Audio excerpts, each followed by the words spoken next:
had a very expansive vision for the third movie. It's set in the desert, in the daylight. This is not a conventional zombie movie. This film has quite a new look. There's a great visual contrast to it. The characters are much closer together. It's definitely a different Resident Evil. It's really cool. We've really put all of that on screen, perhaps even bigger and better than I'd imagined.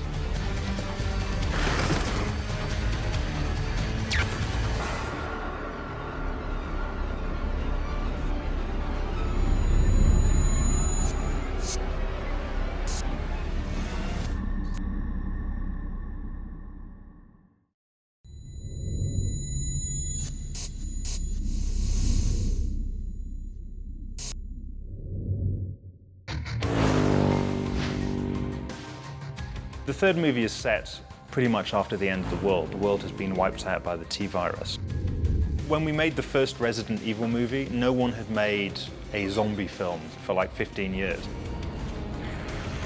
When I was growing up and I was a kid, the Lucio Fulci movies and the Romero movies, I mean, there was a new one coming out every couple of weeks, and kids loved zombie movies.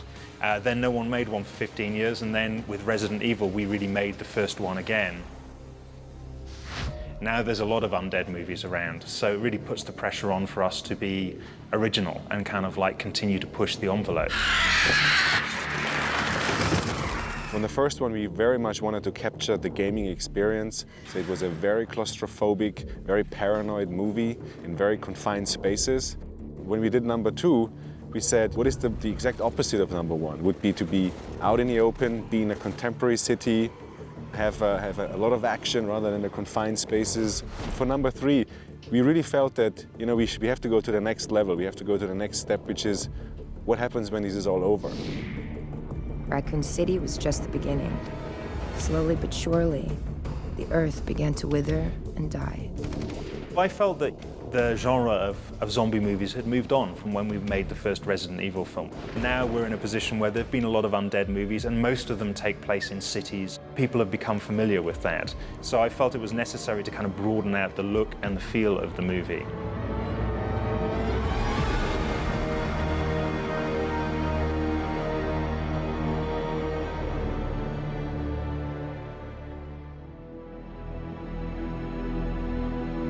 Took a lot of influence and a lot of inspiration from another kind of genre of films that I grew up with, which is the post-apocalyptic movie.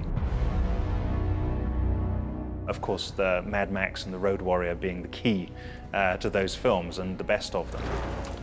Really, the idea of kind of fusing Resident Evil with a kind of Road Warrior feel came from watching the Road Warrior again with Milla's brother, Marco, who was 14 at the time, 13 or 14 when we watched the movie. And he had never seen it. And it was like amazing to me. I thought, wow, there's a whole audience of younger kids who've never seen the Road Warrior.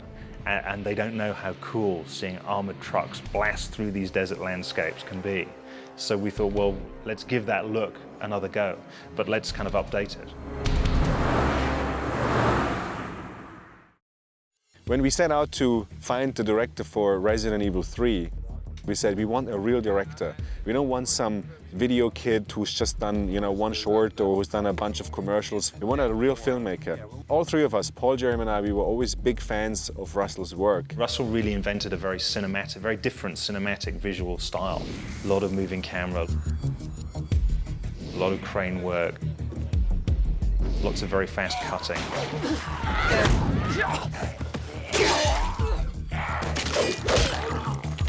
His work certainly had a big influence on me as a filmmaker, and that's why I was very excited to work with him on this movie. When I read it, I was just so happy because it was such a great script. I'd seen the other two, one and two, and liked them very much. So I was very excited about it. When we had the first meeting with Russell, he literally came in with a book that size, and he had storyboarded the entire movie. And it was a 2.5 or 3 hour meeting where he took us shot by shot, scene by scene through the movie, how he would do it, and we were just blown away by this.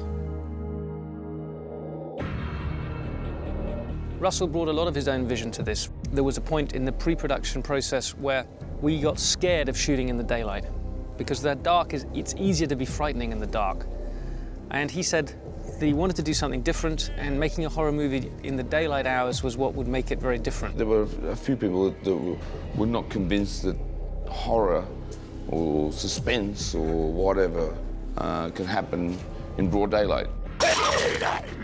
Everyone expected this movie to be filmed at night, so when Russell kind of, said, oh no, let's film it during the day, it was definitely did a double take. And we did some tests, and they saw the tests and went, wow, it does. I said, yeah, sunlight's like moonlight, it's whatever. It looks unbelievable because he's really captured this very spooky, creepy quality about the daytime. It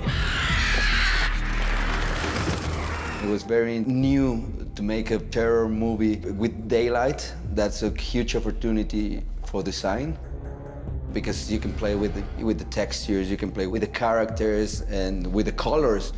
It's something that usually you don't see in a zombie film. As it contrasts to the first two films, very bright, dry, arid landscapes. And then you've got that contrasted with the high-tech interior of the Umbrella Corporation. So visually, I think it's really interesting. It really is about trying to find horror and suspense within daylight and within shadows. And I think they were just trying to do a really fresh take on this genre, and I think they have.